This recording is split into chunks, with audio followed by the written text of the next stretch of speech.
You can't take it away. You know mine. I've been born again. You can't take it away. You know that. I've been born again. You can't take it away. You know that. I've been born again. You can't take it away. I got Jesus. You can't take it away. You know that I got the Holy Ghost. You can't take it away. You know that I got the Holy Ghost. You can't take it away. You know that I got the Holy Ghost. You can't take it away. I got Jesus. Talking about it. Ain't no harm. Nobody. Where I go, where I be. In my hand, in my hand, in my tongue, in my tongue, in my tongue, in my tongue. You know that I got something. You can't take it away. I got something. You can't take it away. You know that I got something. You can't take it away. I got Jesus. You can't take it away. When you see me praying, you can't take it away. When you see me, oh yeah. I said when you see me praying, you can't take it away. I got Jesus. You can't take it away. When you see me shouting, you can't take it away.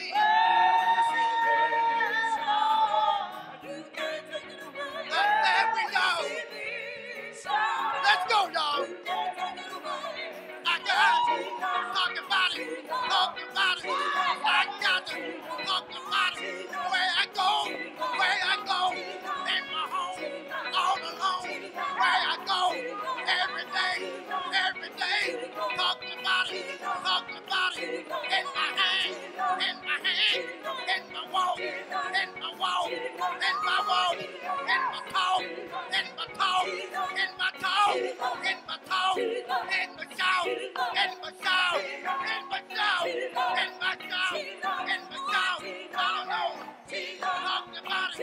talk about it, everybody, do you know it? Talk about it, I know it, do you know it? Talk about it, Jesus.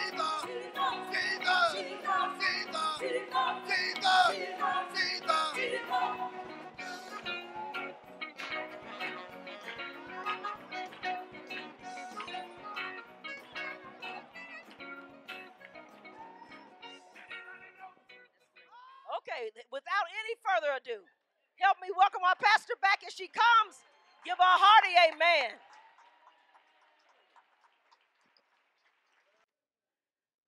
What a beautiful day. Yes, the Lord is so good and so wonderful. I appreciate him. Why is this thing so high? I got it. Well, it's good to be back. Yes. It's been a good time. It didn't last long enough. I said, God, where does the time go? You leave one Sunday and all of a sudden you're back right away. But we're happy that all of you that are here, and a special welcome to any visitors we may have. We're glad that you're here. What a message. And I think it'll open your eyes to a lot of things about who you are and the place that you should be and that you're not.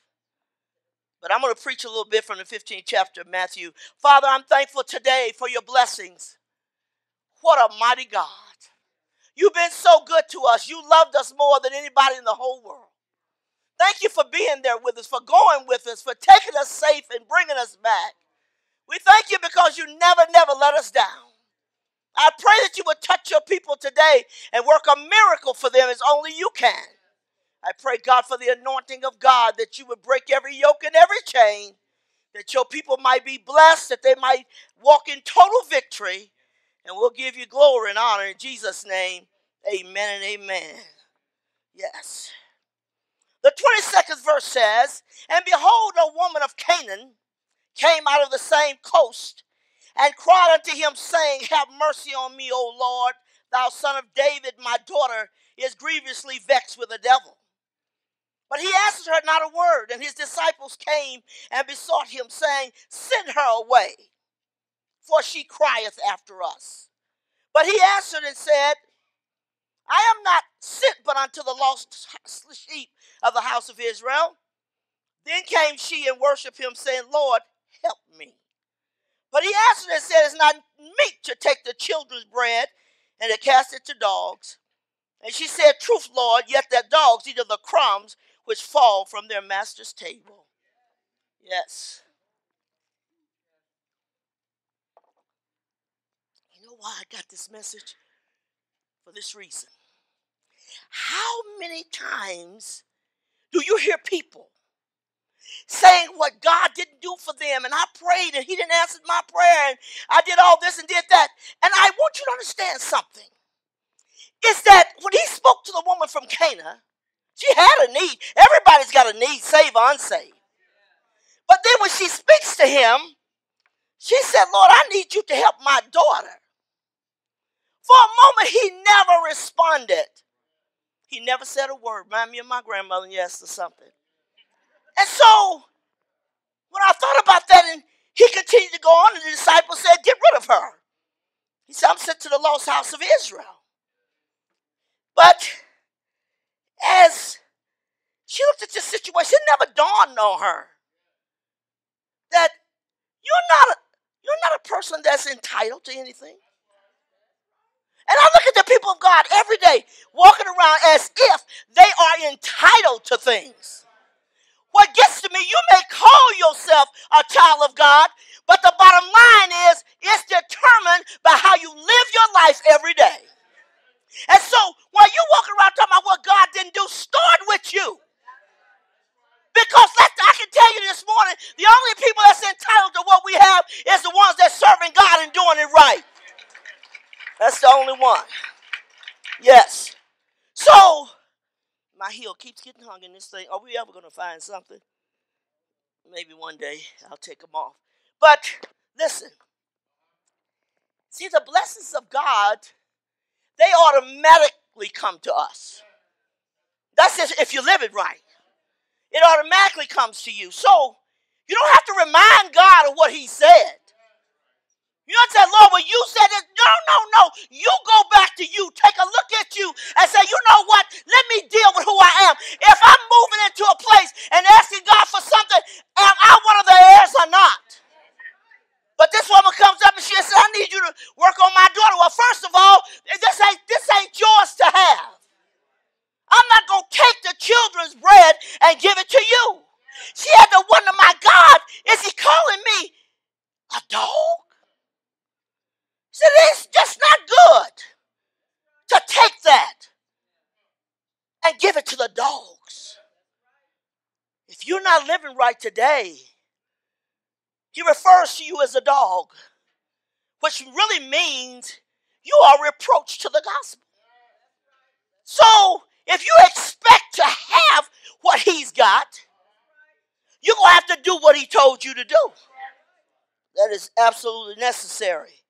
So I kept thinking about this message, and I thought, God, I hear people that's not living anything trying to lay claims on this. The promises are to us that live right, to us that are saved, to us that's doing what God told us to do. Then when you go into the throne room, you don't have to say, well, Lord, I need you to forgive me of this. I need you to fix that. I need you to do that. No. You got to come in already fixed. Already in the place you need to be.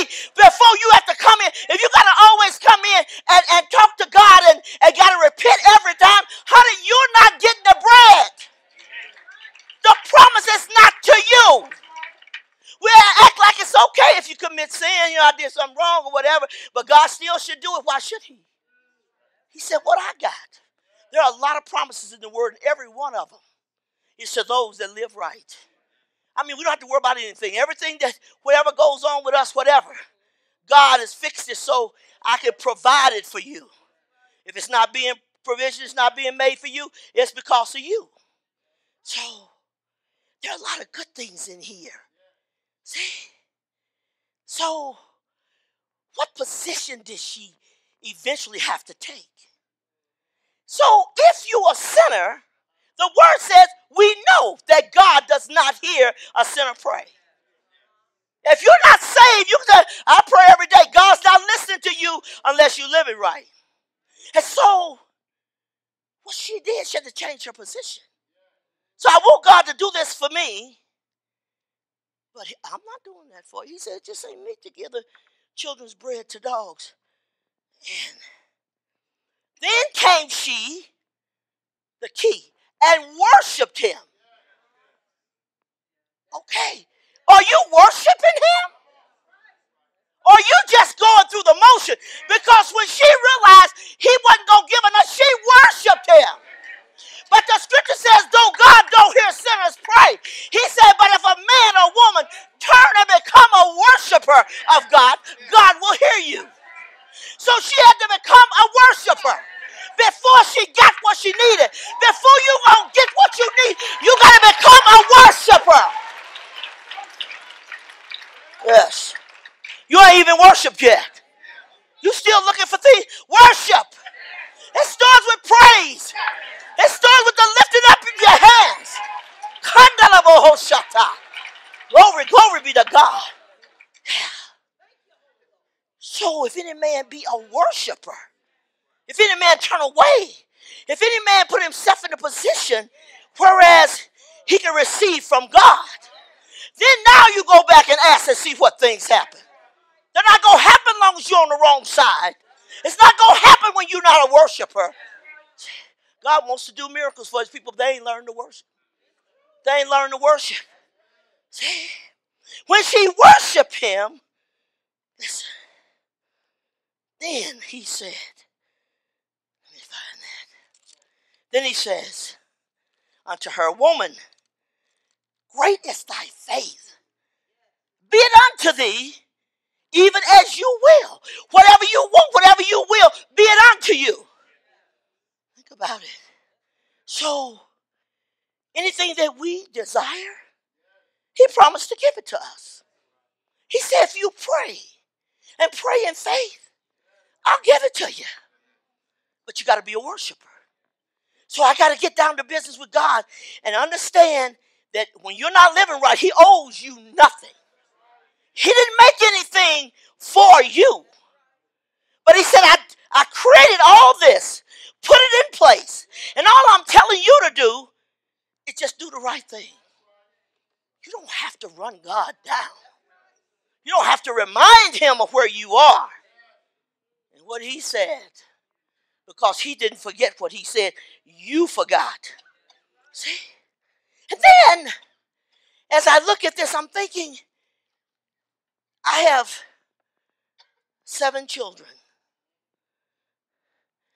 They are entitled, if they do what I expect of my children. Don't come over to the house looking for something from me if you ain't done what you need to do. Can I count on you? You know what moves me to move for my kids? Because I can count on them. They're going to be there no matter what, they're going to be there for me. So when they come up to me and say, Mama, I said, what is it? I don't have to give them a second thought. They are good children. They follow what I tell them to do. They wait on their mother. They serve her.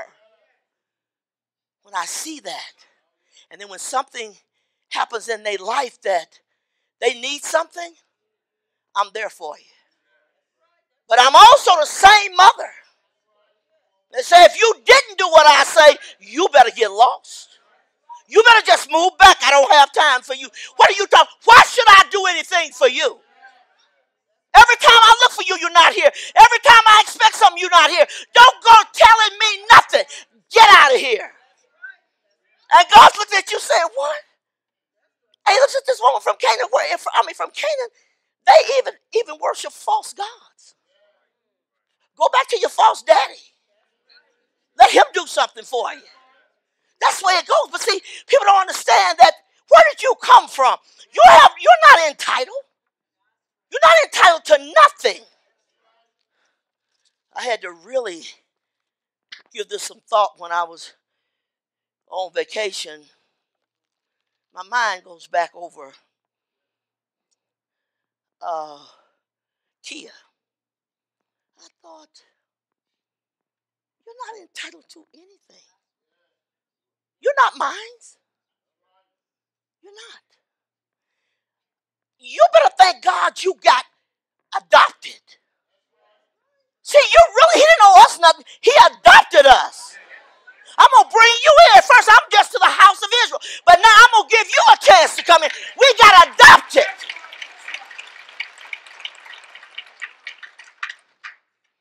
And I thought to myself, how ungrateful are you? How ungrateful are you?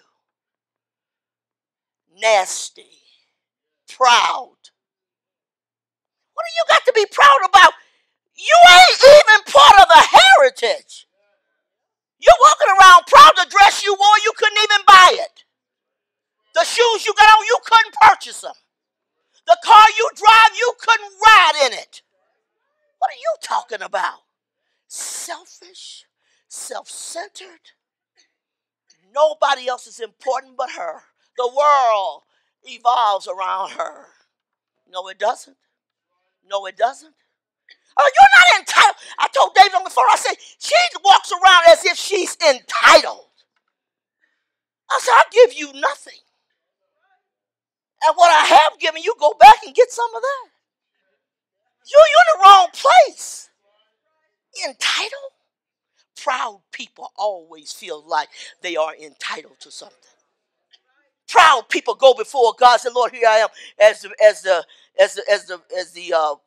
senator and the Republican when they came to pray. Lord, I'm good, he said, and you know what? I pay tithes and I do this and I do this, that one thing to another, and he goes on bragging on himself. God wasn't thinking about what he was talking about.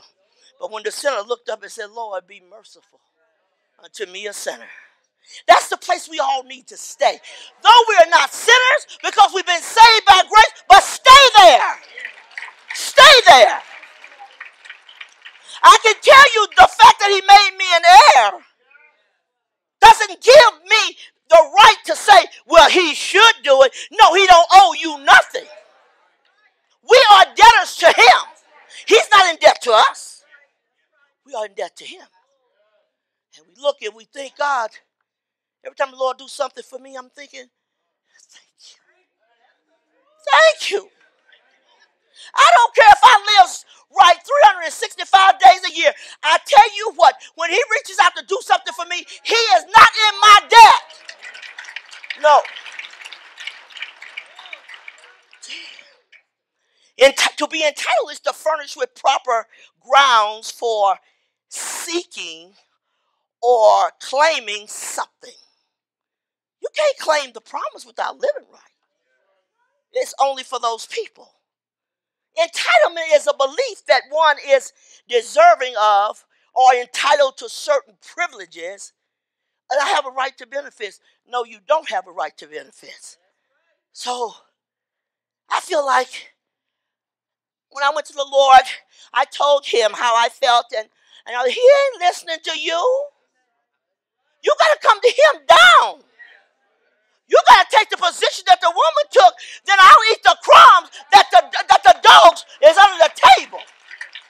I'll eat that then. And then he turns around and give her a miracle because she was willing to become a dog. I'm not insulted because when she thought about it, yeah, what right do I have? What right do I have? Think for a minute. I said, no. You are reproach. When you do things that ain't right and bring reproach on the gospel, you're not open for benefits. You're not open to entitlements. You know, when the prodigal son went away, he did not come back home after he did his thing and say, well, that's my daddy and I'm going home to him and you know, after all, I'm his son. Rather, he said, I'm not worthy to be called your son. I'm not even worthy for you to call me that. But if you'll just make me as one of the hired servants, God, I'll take that. I know I've done wrong. I know I'm out of position. I know I've done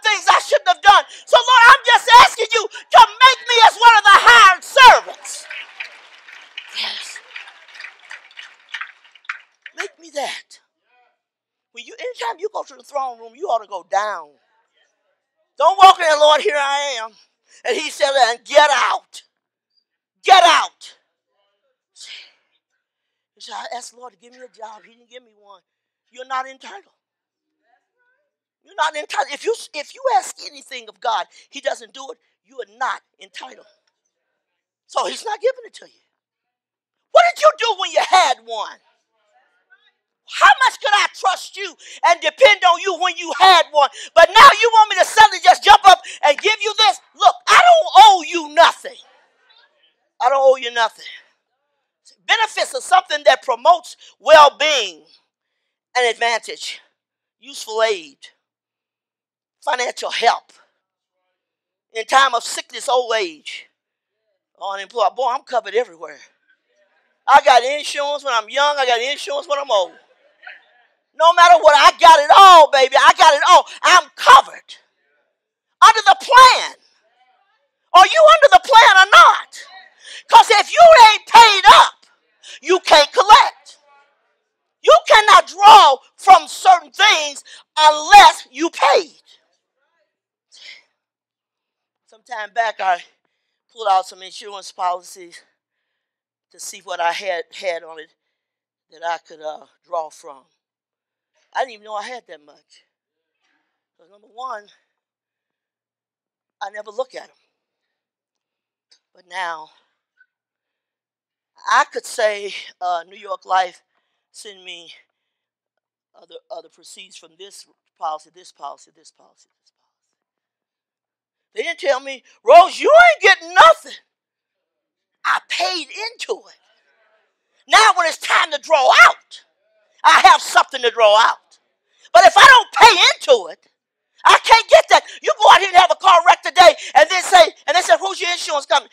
State Farm? Well, you need to call them. And you call State Farm and say, this is John Doe, and here's my information. And for them to come back to the phone and say, sir, I don't know why you calling us. You ain't got no insurance with us. You sitting out there and wreck somebody's car and wreck yours. You ain't got no insurance. So no, you see these people driving around after they had a wreck and the car still been up for 6 months. You know what's missing? Insurance. Because if the insurance gonna pay for it, why would I walk around with a bent up automobile? No. Every time you see a window broken, it got tape across it, no insurance.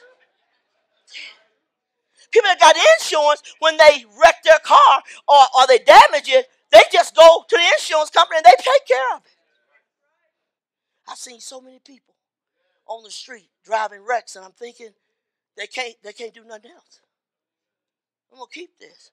There's one side bent up, one headlight missing.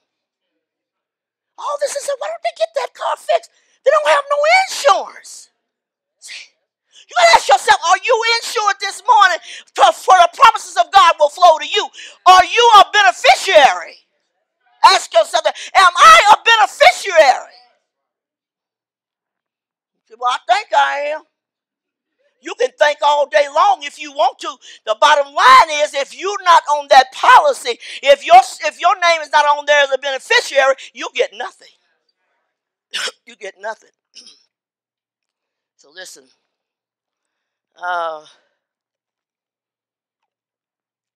have benefits is to have a service. When I need something provided for me under, whether it be an annuity or whether it be a pension plan or insurance policy, I'm a beneficiary of something. So you sit here on the church pew all the time claiming, honey, I'm God's child. I prayed this morning. Well, you ain't got nothing. I'm hungry. I'm homeless. God's people, the ones serving him, should not be homeless.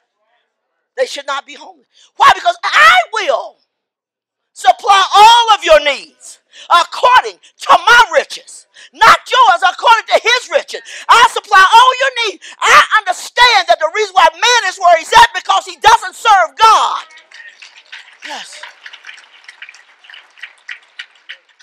And you say, well, I'm a good person. A lot of good people went to hell. That don't count. But David said, I was young, and now I'm old. I've never seen the righteous forsaken, nor his seed begging bread. Though this church reaches out to the homeless and we give them food and we go down on the first of the month and we feed them a decent breakfast and what have you. But I'm telling you, if these people would turn their life over to God, everything would change. Everything would change. Because when he said, I'll supply all your needs according to my riches, he's talking about me and the other ones that's serving him, that's living for it. If you got a need, I'll take care of it. I'll work through it. The beneficiary is a person named in a policy. So you look at there and say, whose name on here? You can say, well, that's my daddy.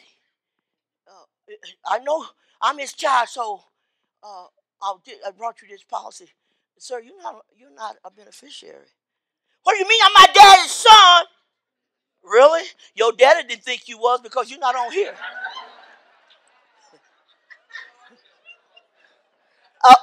It's very obvious that your daddy didn't think of you as his son. Oh, gone. I remember when my Happy Father's Day.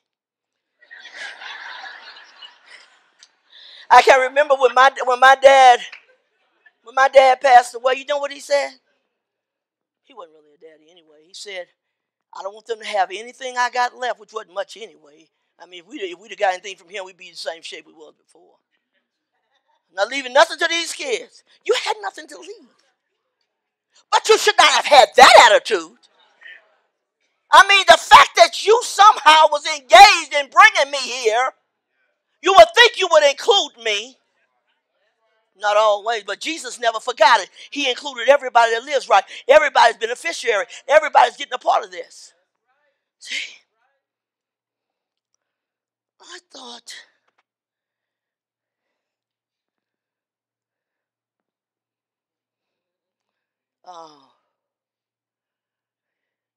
going back to this granddaughter, let me show you something. When you do what's right, I want you in my presence. When you don't do what's right, I don't want to see you. What I want to see you for? So I said, now I'm going to bring Jesus into this. Why I want to see you? Only time you show up is when you want something. Why should I want to see you? You don't pray. You don't stay before me. You don't spend time in my presence. But here you come. What do you want? What do you want? We always want something from God, but never doing nothing to deserve it. I said, don't let her come in my space at all. Not in my office. Not in my room. You can do anything y'all want her to do, but not in my space. Well, you need to learn a lesson and get off the proud horse. I mean, this arrogance is phenomenal. What is that? What's that animal we was talking about on vacation? I can never. Yeah, Leviathan. And God dealt with Moses with that thing. And he told him a lot about it, and I became very curious over that. And so it lives in the depth of the ocean, so deep, you can't go there. And nothing, absolutely nothing is greater than him but God. When we went on the internet and pulled up some pictures of approximately what he looks like, it is the most grossest scene you ever seen. And so, what got to me when it says he is the, what does it say about pride? He's the prince, the king of pride. I thought, are you kidding me? Everybody that's got pride better get rid of it. That thing is the most horrible thing. If pride looks like that in the sight of God, help us, Holy Ghost. And I thought, as I looked at it and began to look up other stuff, and I thought, wow, this thing is unbelievable. So, and when he said the prince, he's almost the ruler of pride. He is pride.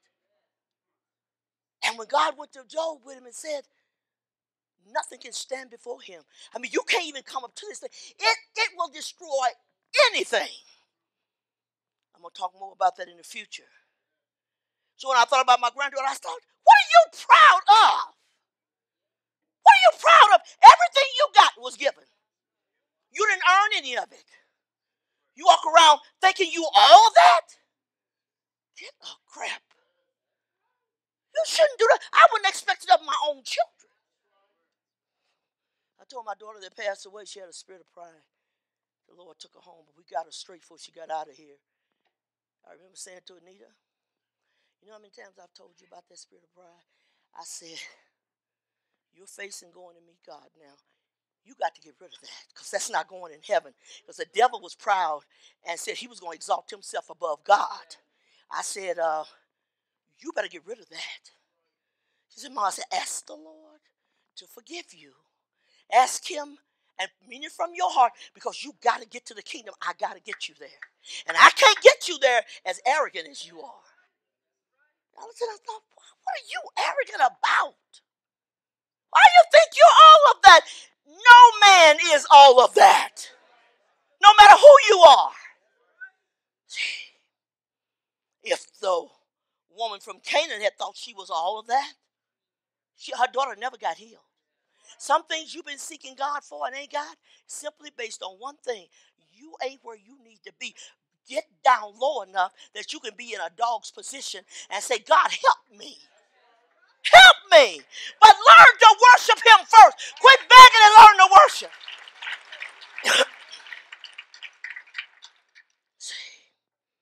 I got a guarantee for everything. I mean, if something is wrong, he'll fix it. If I need something, he'll do it. He'll work it out one way or the other. I don't have to be frustrated and worried about tomorrow, because he holds my tomorrow. So I don't have to worry about it. I just want to take it one day at a time, because he takes care of my tomorrow. I can just enjoy it today. Whatever tomorrow holds, I can't change it or do anything about it anyway. So I have a guarantee. David said, Lord, remember me in my old age. Remember me, God. I tell him that sometimes. Remember me, God, in my old age. Things I never dreamed of. Things I never thought about.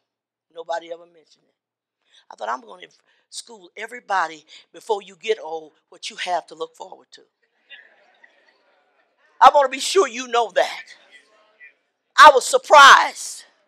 You mean what? What is this? It's the aging process. Every time Lisa ever went to the doctor for a checkup for something, and she said, well, I've been having something. He said, it's the aging process. And said, it's the aging process.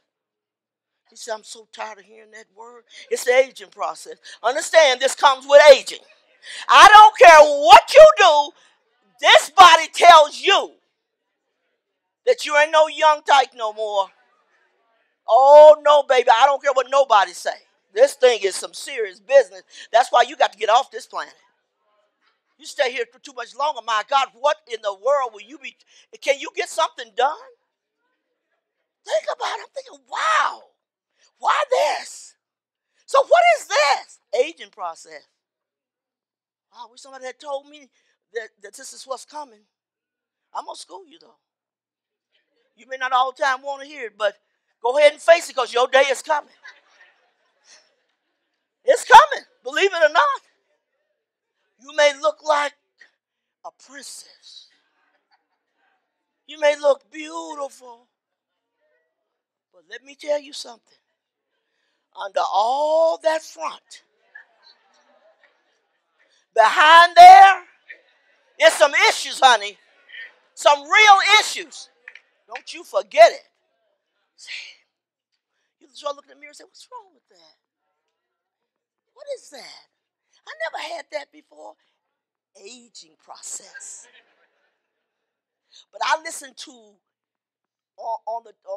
anytime there's a commercial about what's going to help you to help your skin. Well, you need that anyway. And you need this, and you need that. I said, get me that. Get me that. Get that. I said, Mama, you can only use so much. I said, get it. Because if one don't work, the other one will. See, here's where I look at it.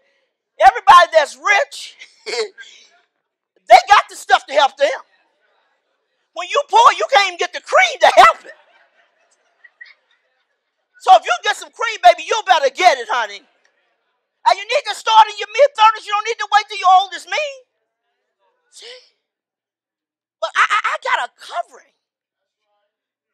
So if the leg won't move, I said, Lord, come on. I need you to help my leg here, you know. After all, that thing used to just get up and move. Now it's more like this. And then wait a little while, because after a while, you got to get the other one to do it. Oh! When I used to sit at the desk some years ago and shake people's hand on their way out, I was shaking this man's hand, and he shook my hand, and he was just standing there.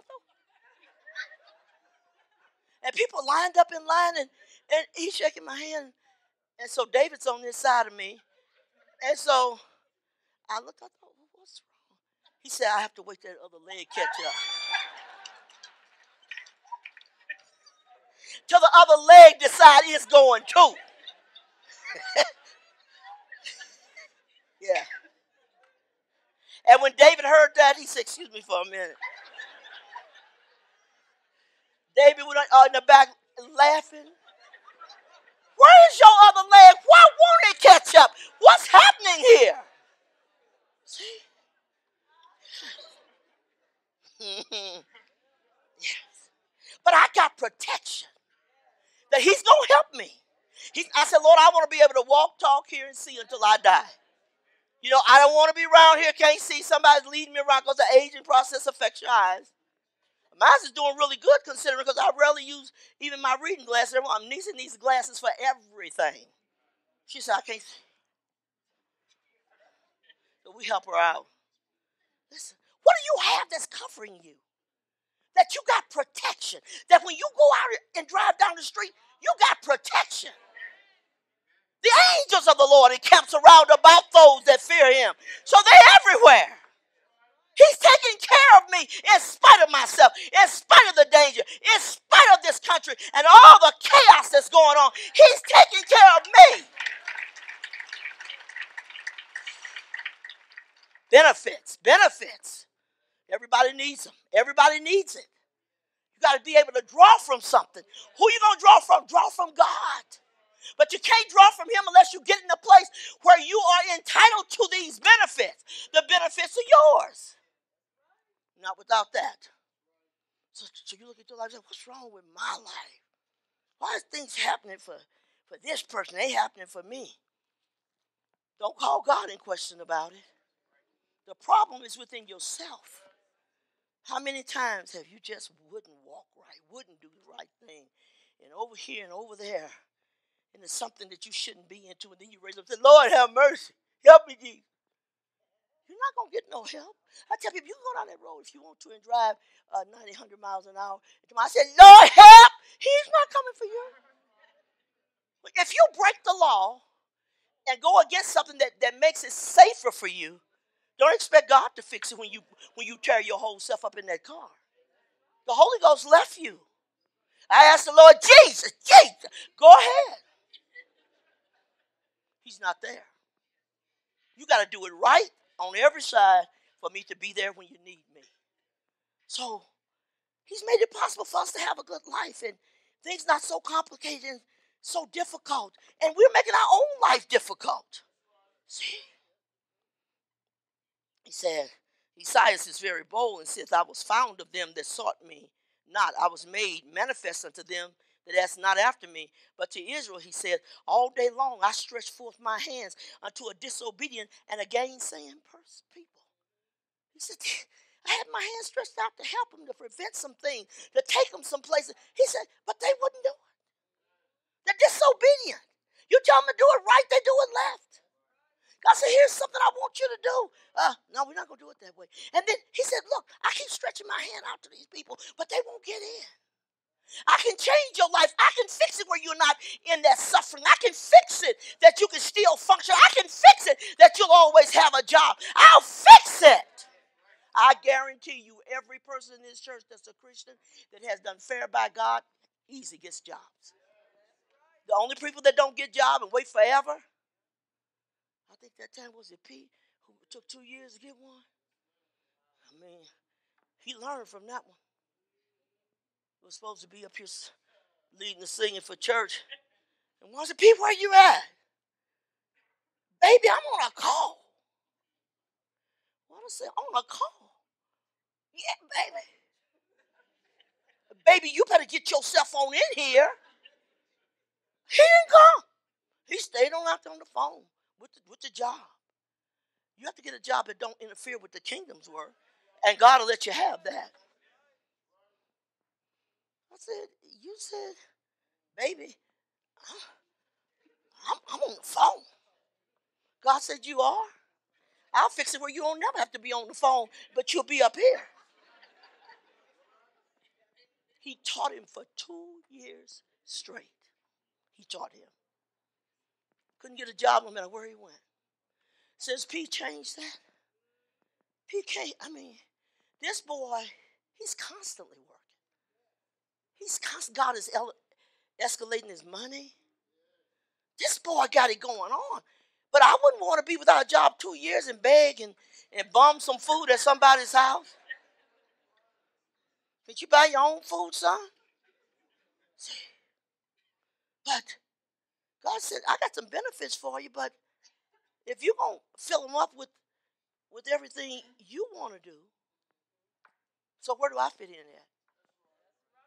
That's what I told Matt the other day. I said, I hope you learned from that other time. Some of the brothers was helping him to kind of get a little business started. You don't start a business without God. If you do, you're going nowhere.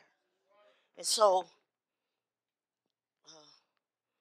we was in the meeting one night, and I said, Matt, have you made any contact? I'm busy building my business. He ain't had one since. God said, oh, you busy? You too busy to do what I want you to do? Are you kidding me? So it just, don't worry about it. You'll have plenty of time to make contacts. Plenty of time. See? So now, after all these years, I don't know how long ago that was, but after all these years, now he's getting, a good place to make a lot of money and all this. And I got back, I said, Matt, how's everything going? He said, oh, Sister Rose, everything's really moving. It looks like this thing's getting ready to explode. I said, you remember before, right? Oh, I learned a lesson. I thought, we'll see in a few minutes. I said, don't get yourself so tied up that you ain't got no time for God. That's going to cause you to lose out. You got to have some God time. Everybody. So I said, that's what's going to happen for you. I gave him some counsel. He told Ashley. And things been moving ever since. Ever since. I said, don't forget God. That's how you know you ain't going to get nothing. You forgot God. Can't do that. Now, for the heathen who ain't serving God, they might look like they're doing good over and over there, but they're going to hell. But what about you that really want to go to heaven when you die? What about that? So, God said, I want to bless my people, but I'm getting tired of being set aside because they don't have no time for me. I can give you more, but you're going to have to delegate some things. You can't do it all. Make a plan. This is what I'm going to do. When it comes this time of the day, I'm cutting it off. This is God's time. Forget that. The stuff will come into your hand without you going after it. See? I told him when he said, Sister Rose, they got this thing going on in California with this car thing. And people really want this stuff. He makes it. They really want him. Up in Denver, California. He's moving. I said, so when you go for that? He says in July. It's on a Sunday. You ain't getting ready to get jacked. What God is saying, you're You ain't going to come to my house to worship me when I told you to leave the seventh day as my day. And you're gonna now exercise this for somebody else. You're not going to be blessed. It's not going to happen. So I said, you didn't even need to ask me that question. You should have learned from the other one. I just got him back and told him, here, Matt, this is what it is. Yeah. So he ended up getting somebody to take the car to California. Somebody going to take care of him and see that while he's entering in the thing. And he don't have to miss church because he's here because he should want to be here. Yeah.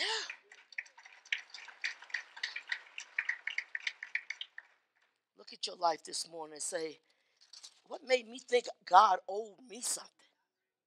And get upset with God. I just been praying. What is it? God said, get up. Do what you need to do and then come back and fall on your knees and then we can talk. Not until then. Things not going good for you. It's not going good because of who you are. Fornication and all uncleanness or covetousness, let it not be once named among you as becometh saints. Neither filthiness nor foolish talking nor jesting, which are not convenient, but rather giving of thanks. For this you know, that no whoremonger, nor unclean person, nor covetous man, who is an idolater, hath any inheritance in the kingdom of Christ and of God. Let no man deceive you with vain words, for because of these things cometh the wrath of God upon the children of disobedience. Be not ye therefore partakers with them, for ye were sometime darkness, but now are you light in the Lord. Walk as children of light. He said all this stuff you used to do. But now you're in the light, walk in it. Don't keep on doing what you used to do. Don't do it. It won't work for you. You were sometimes messed up, but you are sometimes now you've been changed. Your life is different. Totally, completely different. And I need to be, you're reminded, did you think about God? Did you think about God? What did you tell the Lord you was going to do? When you're progressing up the ladder, you should be saying, God, this is what I'm going to do. When I get to the next ladder, this is what I'm going to do. When I get to this is what I'm going to do. All the way up. Every time you make a little bit of increase, okay, Lord, the next step I'm going to give you this. Next step I'm going to give you that. Next step I'm going to give you that. And as long as you do that, the steps are unlimited. They're unlimited. Then you can go to him and ask him. He said, come boldly to the throne of grace. You don't have to drop your head. You don't have to be ashamed. You can come boldly to me if you do what I say. Ain't nobody going to get nothing. And you'll never be able to walk boldly into the throne room until you're in the place where you need to be. Let me tell you, I told this story one time before.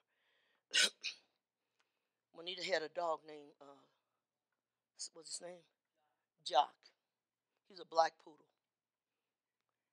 Jock is going to meet you at that door. I don't care. Whatever day you go out, Jock is going to meet you at the door. And this is where some Christians are. I'm not calling you dogs, don't get me wrong. But Jock was at that door, jumping up on people, scratching you and everything. Until he done something wrong. Now, we had a big pan of barbecued chicken waiting on us after church. And Juanita forgot to move it up in a higher place. Now, Jock been told many times, no, Jock, no. Jock said, this is my time.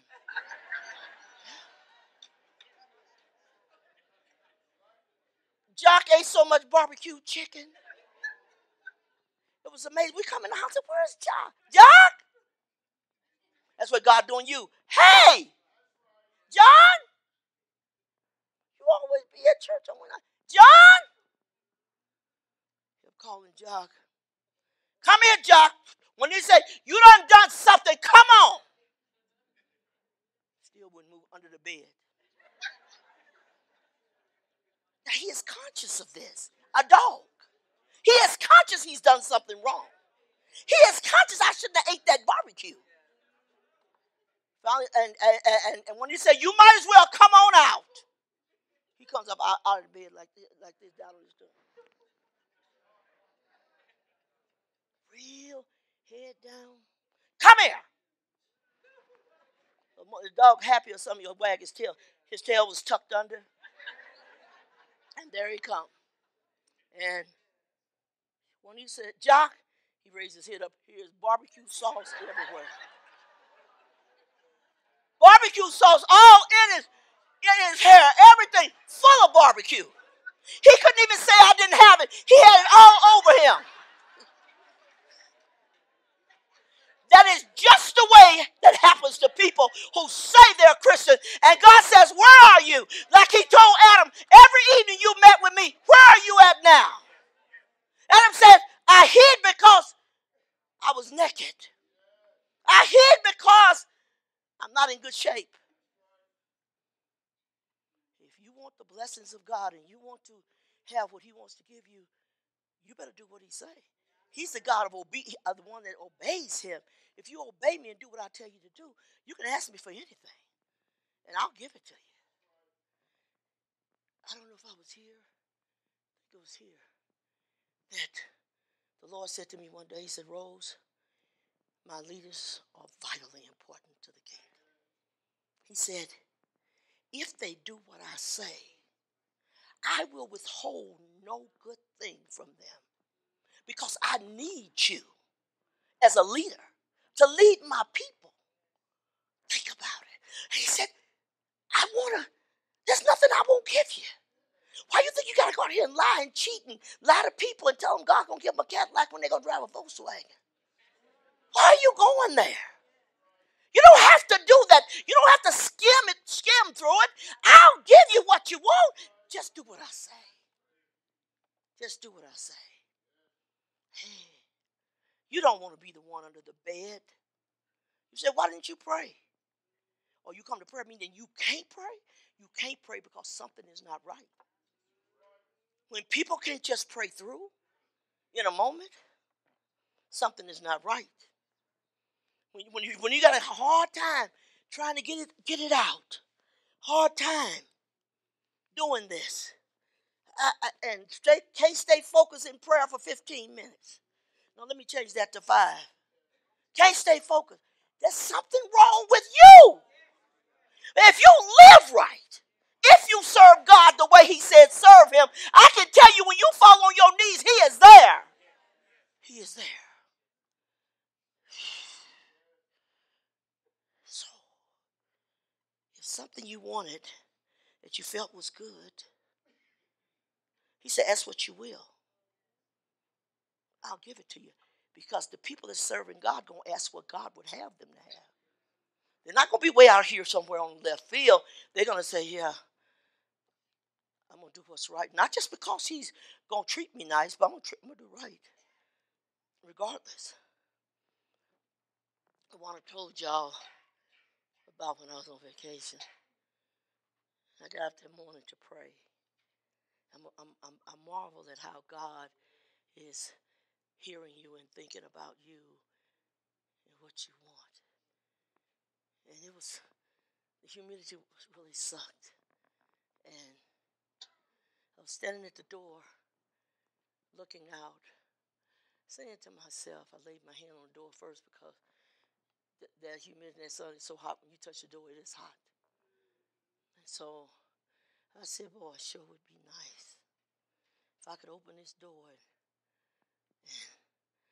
have a nice balmy breeze and I could hear the ocean coming in. Wow. In a moment, the Lord said, open the door, I sent you a breeze. At first I thought, what? Open the door, I sent you a breeze.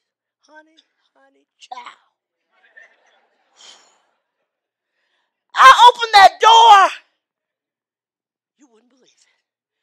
That had no humidity, none. Just balmy air. I couldn't even talk to no more. I cried the whole time. I thought, you really thought about me? You really cared about that? Honey, I stood there. That was the best time to be in his presence. It was phenomenal. And I couldn't believe it. I said, Wanda, guess what God said? I said, you ain't going to believe this. Just beautiful, balmy wind and the waves.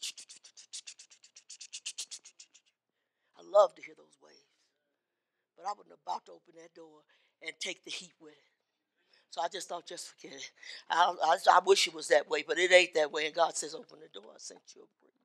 You say he told you that? You're not going to be able to go there. Come here with a place with God that don't just work on Sunday, but it works every day. I'm concerned about my servant.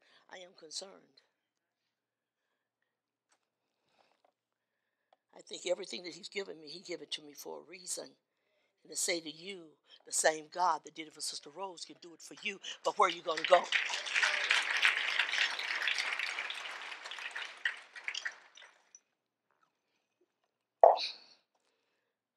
May came in my room to clean up. We always clean up before they get there. We always do that. And she came in, and my heart always go out to the maids because I was a maid. And she came in, and I said, "Hi, how are you?" Fine. I thought I'm going to have to break through to her because they automatically, people that come there, they're so Hasidic and all over themselves, they ain't going to treat you like a human being. And so she went on back in the room. She come back down the hall, and I said, "What's your name?" "Lindy." I said, "Oh, how long you been working here?" Trying to break through. After a while, I said, "Lindy." First, I was calling her Lindy. She said, "Miss Rose, Lindy." I said, "Okay." Try to remember that. The love of God is nothing like it. And I said, "Lindy, come here." She come over. She said, "This is hard work." I said, "I know. I did it too one time." I said, "It's very hard work. You understand?" I said, "Yeah." She stood there for a minute, and I said, "When you're done, come back to me." Okay. So when she was done, she came back, and I gave her the $100, and she said, "For me? For me?" "Yes, for you." God is good. Yeah, he is. Yeah, he is. The next 2 days, I said, "Can I ask you to ask them downstairs to let you be the maid the whole time I'm here?" She said, "If you ask them, they will not turn you down." I said, "Because I want to be nice to you." So I called downstairs. I said, "Can I have Linda in my room every day till I leave?" "Yes, Miss Banks, you sure can." And so 2 days later, she came back. She said, "Miss Rose, it's not about the money. It's about how you treated me. You took time for me. Nobody takes time for us. It really ain't about that. It's about the love you feel. And this person truly cares about me. And I don't care about what you're doing here. I understand all the things that go with it. But I'm glad that in the time that we are here, you're going to know that somebody cares. Somebody loves you. And his name is Jesus." We got ready to go. I said, "Lindy," "give me your number. I'll stay in touch with you." And then my girls, we went to New York one time. And every time the maid come in, I would go, "Give me my hug." And so my girls were sitting over to the side, and they would never get up. And then I said, "Why you give her a hug?" Here's Lisa. "That's just not me." I said, "You need to get saved. Why ain't it just you? It just ain't me. It's just not me." I watched the change. This time, Lindy, they was all over each other, laughing and hugging, and I mean, it was unbelievable. And I thought, if nothing else is left, at least take that which God has given you, if you got anything, and share it with somebody. Say, "Look, God cares about you. He really does. And people need to know it, because in this world, it's colder and colder. Nobody cares about anybody. It takes a moment to say, 'I love you.'" And I told her, I said, "Linda," I said, "Have you got a computer?" She said, "Yeah." I said, "Go home, pull me up on YouTube. I'm preaching out there." "You preacher?" "Yeah, go preach." She went, "Miss Rose, look at this." And she had her phone, said, "Look at you. You preaching." I pull it up. I got it out here. Yeah. Wow. Like, I listened to you preach again.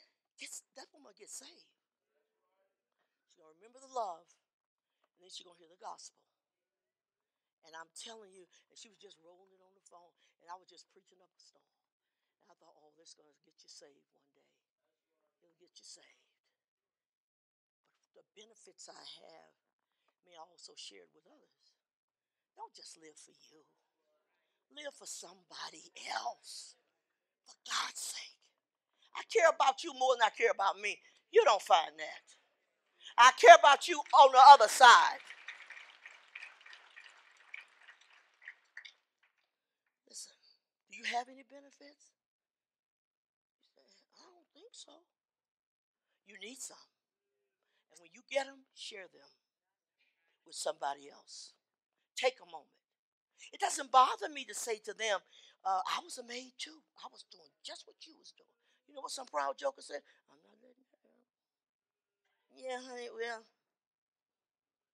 I can't stand it. It's okay. Then people can relate to you. Paul said I was all things to all men. When I was with the Greek, I was like them. When I was at the pool, I was like them. Just come on down and let the Lord reach out and touch people's lives. It's awesome. It's awesome. I say to you this morning, see, I'm lacking benefits. Things ain't happening the way I think they should, and it should be faster than this. It should be better than this. Where you at? How long you been asking God for that job that you should have had yesterday? How long? Have you been in a position that you needed something that you want God to do for you and it still ain't come? I know some prayers are delayed for a reason. I understand that. See? But then it comes a time when God's coming through. I'm going to close this message and tell you, in this world, you're going to need some benefits. You're going to need to be the beneficiary on something that belongs to heaven. Because everything else in this world is just for a time, short time. Short time. I, closing on that, the Lord has given me something that is really going to, it's out there. Tonight, something is going to happen to a person. It's mind-boggling. My family cried when I told them about it. It's phenomenal. I ain't going to tell you who that is. And you'll probably say, I know it ain't none of me because I ain't done nothing worse. Well, if you ain't done nothing, you're thinking right. I was amazed working on that message. And suddenly, the person came into it who God said, look at this. You better bring some tissue. You're going to need it. Look at this. Left from this name and put the person's name right in there. Look at this.